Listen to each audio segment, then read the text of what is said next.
Police వారిని మేము విజ్ఞప్తి చేస్తా ఉన్నాం. చట్టం ముందు ముఖ్యమంత్రి అయిన రాజ్యాంగం తెలంగాణలో అమలవుతుందా? ప్రత్యేకమైన సిఆర్పిసి ఏమైనా అమలవుతుందా? ప్రత్యేకమైన ఇండియన్ పీనల్ కోడ్ ఏమైనా అమలవుతుందా?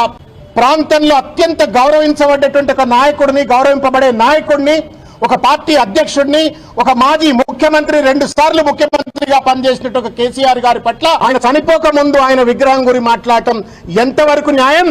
పోలీసులు ఎందుకు ఈ రకమైనటువంటి ఔచిత్యాన్ని ప్రేక్షక పాత్ర పోషిస్తూ వహిస్తున్నారని చెప్పని మనకు ఒక మాట ఉంటుంది. సమయం, సందర్భం, సంస్కారం అని ఒక 3 పదాలు ఉంటాయి. సమయం, సందర్భం, సంస్కారం. దురదృష్టం ఏంటంటే ఉన్నతమైన పదవుల్లో కూర్చున్న వాళ్లకు వీటి విఘ్నత, వీటి సోయి, వీటి పట్ల ధ్యాస ఎక్కువ ఉండాల.